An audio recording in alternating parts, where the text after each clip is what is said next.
Allah adalah lebih besar dari hati kita, dan Ia mengetahui segala sesuatu.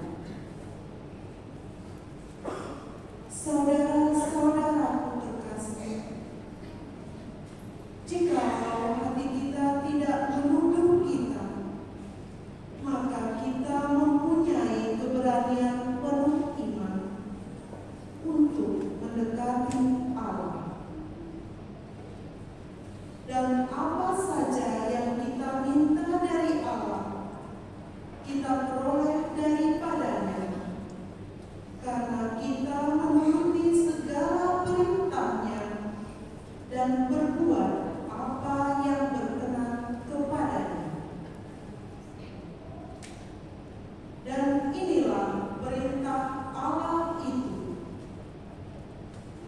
yakni supaya kita percaya akan nama Yesus Kristus, Anaknya, dan supaya kita saling mengasihi sesuai dengan perintahnya yang diberikan Kristus kepada kita.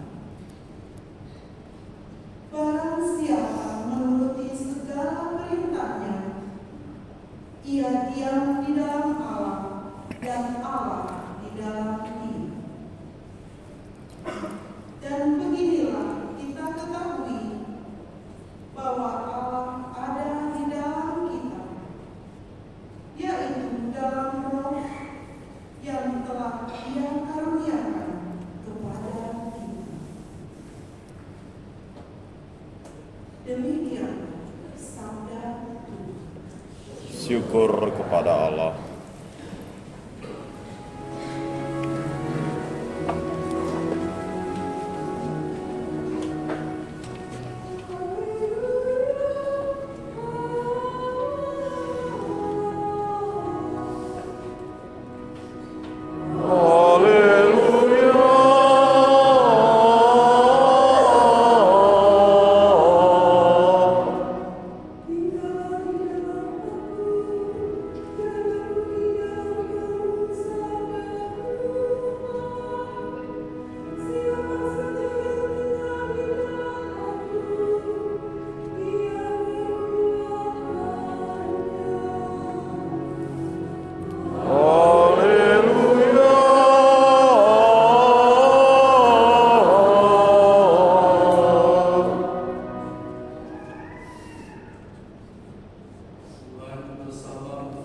Dan bersama rohmu,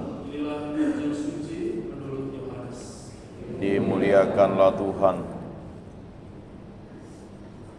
Dalam amanat kebisaannya, Yesus berkata kepada murid-muridnya, "Akulah pokok agung yang benar, dan Bapa-Kulah pengusahanya. Setiap ranting padaku yang tidak berbuah, dipotongnya, dan setiap ranting yang berbuah dibersihkannya, supaya berbuah lebih banyak. Kamu memang sudah bersih karena firman yang telah kukatakan kepadamu. Tinggal di dalam aku dan aku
musim panas biasa berlangsung seperti sekarang ini, Juli, Agustus, bahkan biasanya beberapa negara itu pertengahan Juli sudah panas, bisa sampai lebih 40 derajat.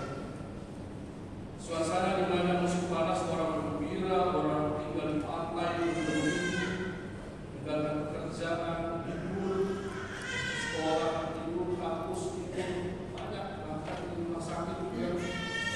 Dokter biasa tidak berhenti kalau libur. Selesai musim panas, kita masuk ke musim gugur. Suasana berubah. Di mana-mana kita melihat daun-daun coklat berguguran. Disitulah kesempatan setelah panen anggur selesai bulan September, petani-petani memangkas anggur-anggur itu, ranting-rantingnya, dan itu ditinggalkan supaya apa? Nanti masuk musim dingin, Desember, Januari, biasanya sampai awal Februari. Suasana berubah, ada salju di mana-mana.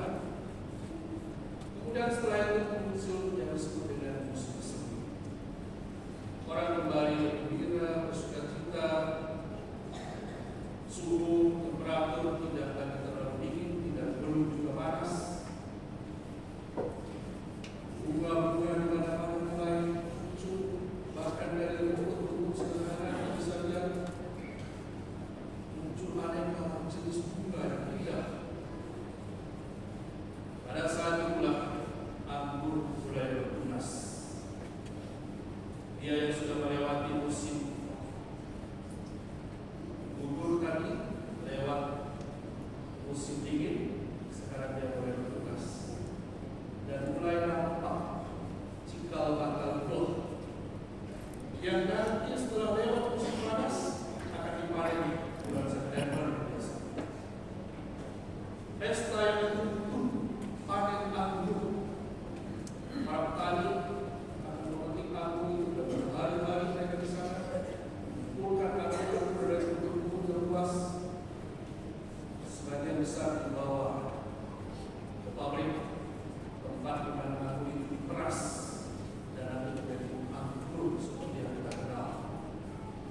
Minuman anggur yang terlalu. Saudara-saudari, Bapak Ibu, orang-orang muda sekalian, Yesus menggunakan contoh kebun anggur, pohon anggur, ranting anggur, karena di mana Yesus itu, tumbuhan itulah yang selalu ada dan setiap tahun itulah bagian dari kehidupan mereka. Sesuatu yang mudah dipahami. Dan memang kalau Yesus mengatakan ini adalah pohon anggur yang benar dan kita adalah ranting-rantingnya, itu bisa dipahami dengan mudah. Di daerah kita juga sekarang di beberapa rumah saya ketemu orang tanam pohon anggur di rumah berbuah. Ada soal rasa, ada soal lain lagi. Kadang-kadang belinya bagus. Setelah kemudian ditanam di rumah Pak Sehat, kita panen asal. Itu soal lain. Kita gampang mengerti apa yang Yesus katakan tentang dia adalah pohon anggur antara kita. Dia pohon anggur yang benar, pohon anggur yang sejati, bukan pohon anggur kaleng-kaleng. Dan setiap ranting yang menyatu pada pohon anggur itu dapat dipastikan akan menghasilkan buah dengan mutu yang sama. Dapat dipastikan walaupun belum tentu. Kadang-kadang ada kondisi-kondisi tertentu yang bisa membuat kenapa ya buah anggur ini seperti biasa tidak semanis yang biasa, atau kualitasnya kok agak beda ya dengan tahun yang lalu atau 2 tahun yang lalu. Ada apa? Ada sesuatu yang kurang, pemeliharaan atau bukan? Mungkin waktu pemangkasan tempoh hari kurang cepat sehingga yang kualitasnya tidak bagus membiarkan dan mengganggu yang lain. Bisa saja. Saudara-saudari, Bapak Ibu yang berkasih, Yesus mengatakan dia adalah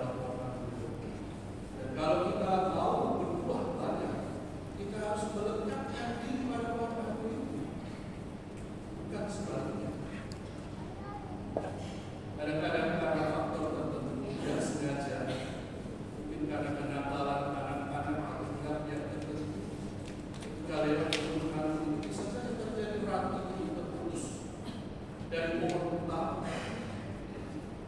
Setelah 1 hari 2 hari, kok mulai lagi dan mati, tapi tidak menghasilkan apa-apa. Inilah kondisi-kondisi yang bisa saja membuat anggur itu tidak seperti yang diharapkan.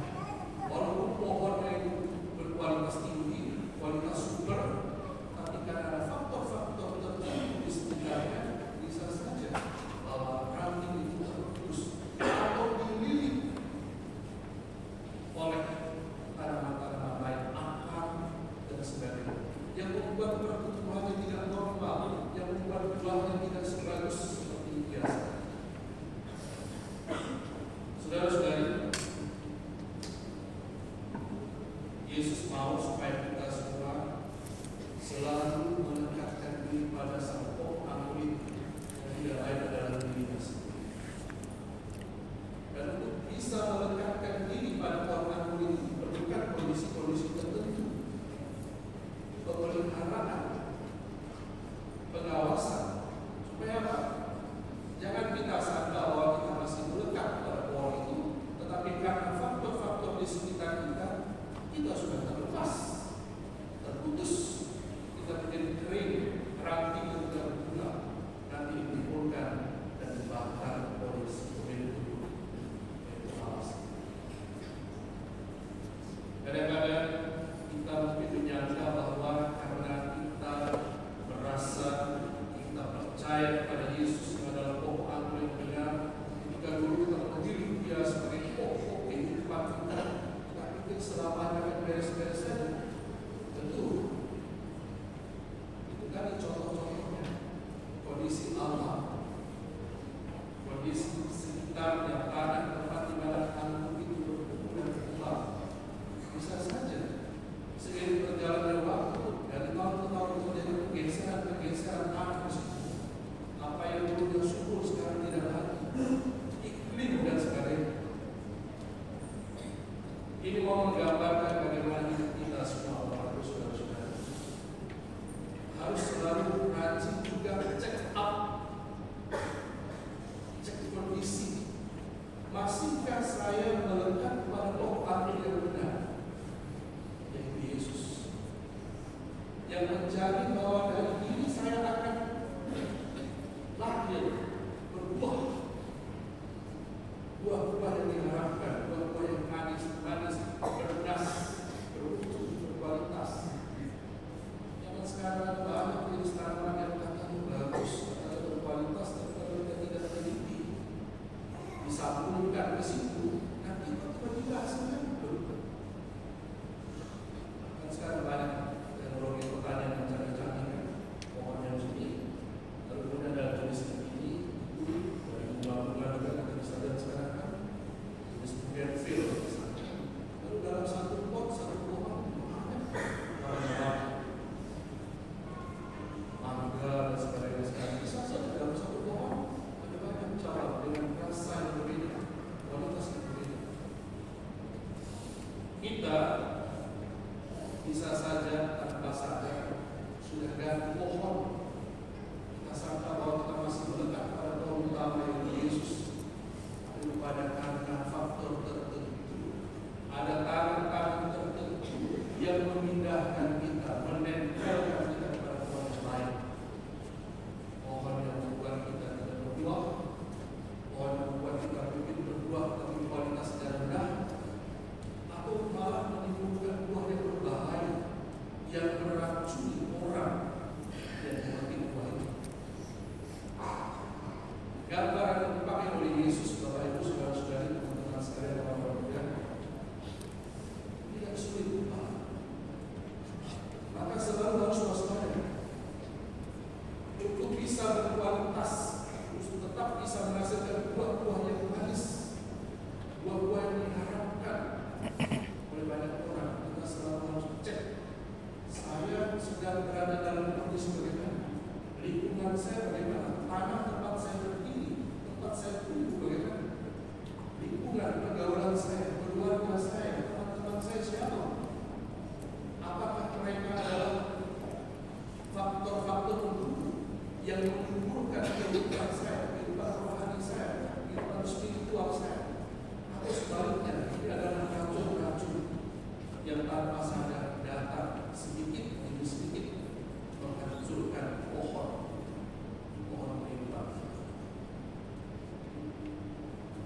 Tadi dalam bacaan pertama kisah para rasul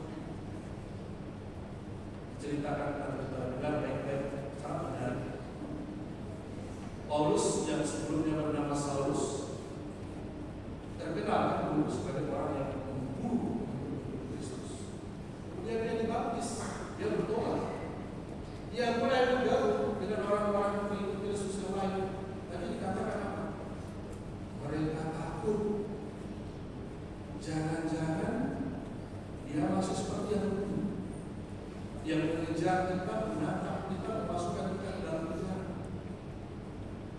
Syukurlah ada Barnabas tadi kan, Barnabas bilang, dan Andro dan kawan-kawan, saya kenal orang ini yang dulu namanya Saulus. Dia sudah bertobat, dia sekarang percaya sungguh-sungguh akan Kristus yang sudah mati. Dan itu dia buktikan dalam kehidupannya.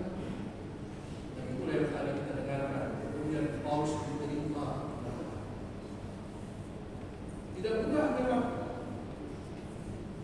Latar belakang yang buruk, bertobat, mau masuk dalam suatu cara bertobat. Tidak serta-merta. Tapi karena Paulus membuktikan bahwa dia berubah, bahwa dia bukan lagi Saulus yang dulu, maka dia diterima dan menjadi salah satu rasul yang paling besar dalam sejarah gereja. Apa yang bisa kita ambil? Pesan apa yang bisa kita jadikan sebagai inspirasi dari bacaan pertama? Yang pertama, kadang-kadang kita juga seperti orang-orang yang tadi tidak menerima Paulus. Tidak mudah. Benarkah orang ini sudah berubah? Benarkah dia sudah berubah? Ada keraguan. Dia dulu sepertinya menderita. Dia dulu orang yang tidak bisa ditentukan sebagai manusia. Tapi waktu akan membuktikan apakah orang itu berubah, benar-benar berubah, atau sebenarnya hanya ada maunya saja. Di sisi lain, Bapak Ibu Saudara-saudara, kita mungkin kadang-kadang seperti berada pada posisi Paulus, mau masuk dalam komunitas, mau masuk dalam perkumpulan, mau masuk dalam organisasi tertentu, tetapi tolak. Apakah kita perlu kembali ke dalam hidup lama? Atau tidak bertahan seperti Paulus? Saya sudah putuskan saya ikut Yesus. Dan syukurlah ada kawan yang Barnabas yang menguatkan kesaksian. Benar orang ini bisa dipercaya. Saudara-saudari, Bapak Ibu sekalian, orang muda yang dikasih oleh Tuhan, tantangan selalu ada. Melekatkan diri pada Yesus, pada pohon anggur yang benar, bukan tantangan. Ada saja yang bisa mengganggu faktor-faktor kehidupan kita. Juga mungkin dari dalam diri kita ada niat mau bertobat, mau hidup lebih baik, tapi dari dalam diri ada hal yang mengatakan sudahlah, tidak ada gunanya. Buat capek. Untuk apa kamu capek-capek pergi ke gereja? Untuk apa kamu capek-capek membereskan keluarga? Yang sudah nikmati saja. Untuk apa sibuk memberikan diri melayani sesama dan ada waktunya? Memang dibayar. Ada godaan dalam diri. Untuk apa? Saya tolong buat waktu saja. Jangan kamu pulang kerjaan. Di sisi lain, mungkin kita seperti ini, orang-orang di sekitar Paulus cenderung menolak orang tanpa memverifikasi. Kalau manusia dan kita tahu siapa. Dan kita tidak kenal. Bahkan dari kecil dulu kita kenal. Keluarganya pun kita kenal. Tidak bisa dipakai. Kita asik menilai orang lain, lupa refleksi tentang diri, introspeksi. Jangan-jangan kita ini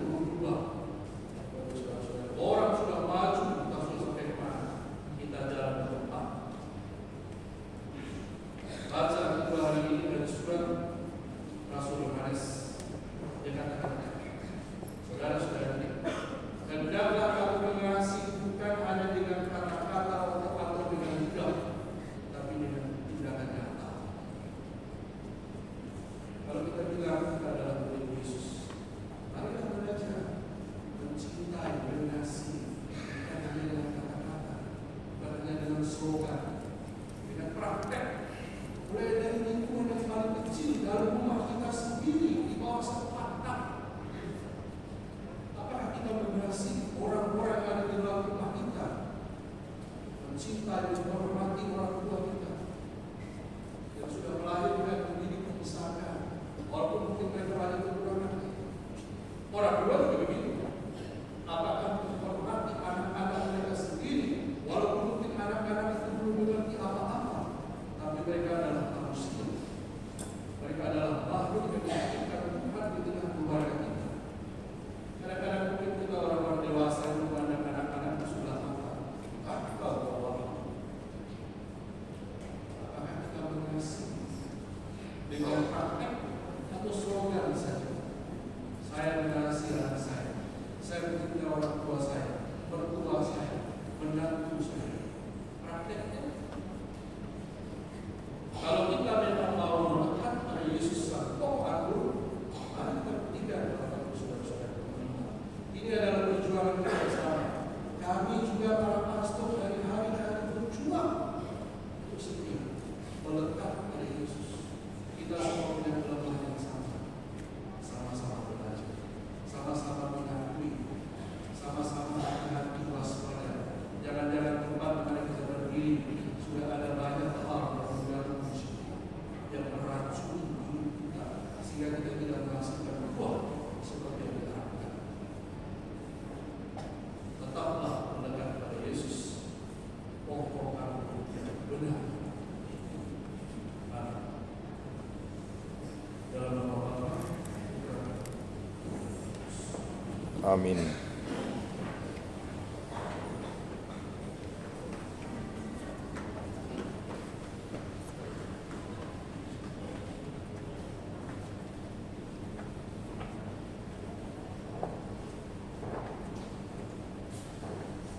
setelah kita mendengarkan sabda Tuhan dan acara gereja, kita sekarang berdiri sama-sama menjelaskan tentang iman kita dan berkata syahadat di atas Percaya akan satu Allah, Bapa yang Maha Kuasa, pencipta langit dan bumi, dan segala sesuatu yang kelihatan dan tak kelihatan, dan akan satu Tuhan, Yesus Kristus, Putra Allah yang tunggal.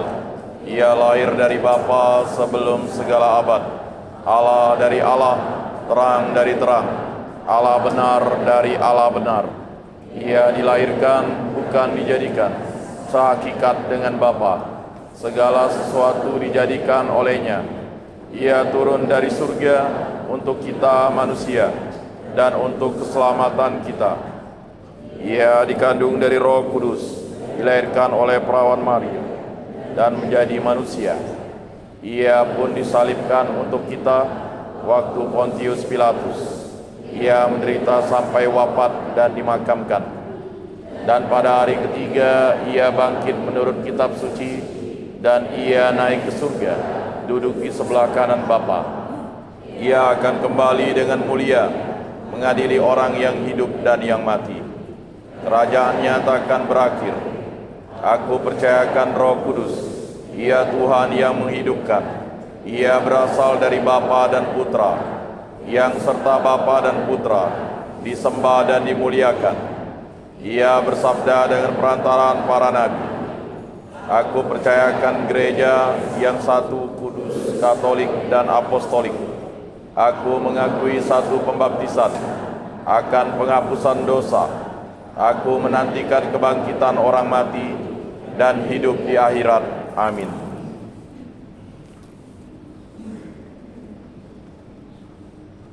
Bapak Ibu, saudara-saudari, anak sekalian, Kristus bersabda, barang siapa tinggal dalam aku dan aku di dalam dia, ia berbuah banyak. Sebab di luar aku kamu tidak dapat berbuat apa-apa.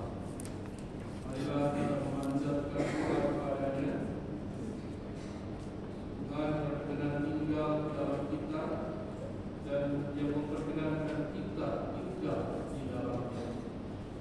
Bagi para biarawan dan biarawati, semoga persatuan dan pengabdian para biarawan-biarawati dengan Tuhan serta sesama semakin menumbuhkan gereja dan buah-buah kasih. Kami mohon. Kabulkanlah doa kami, ya Tuhan. Bagi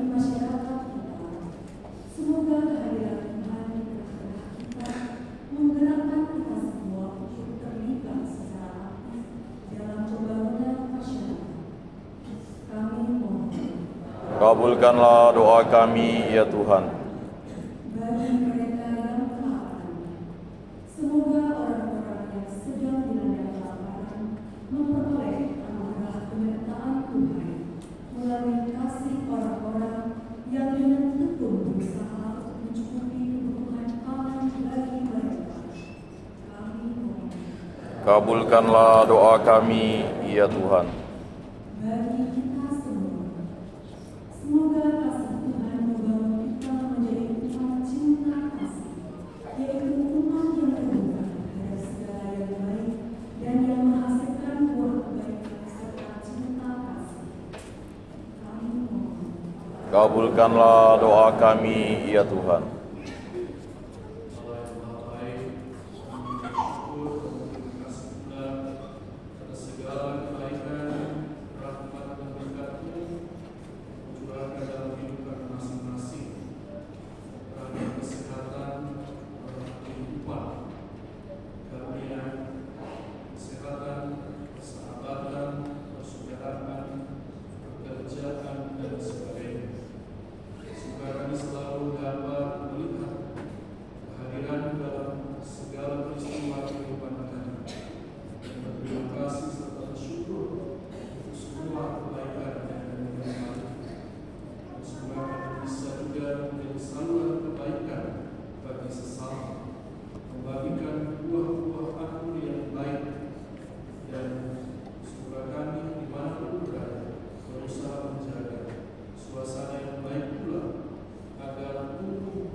Kabulkanlah doa kami, ya Tuhan.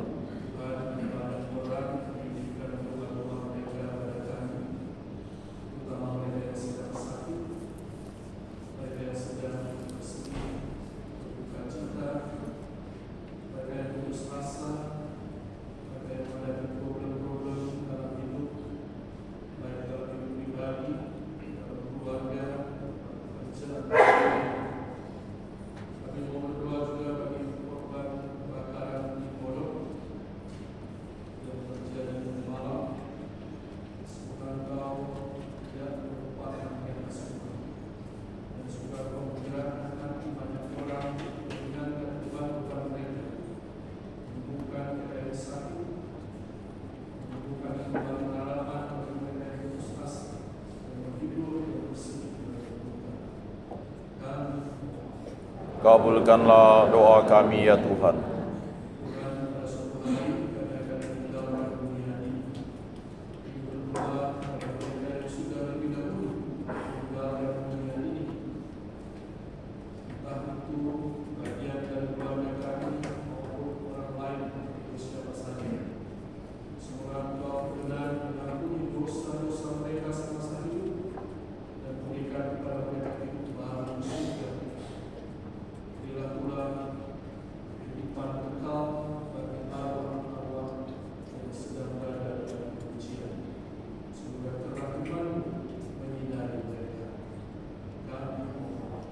Kabulkanlah doa kami, ya Tuhan.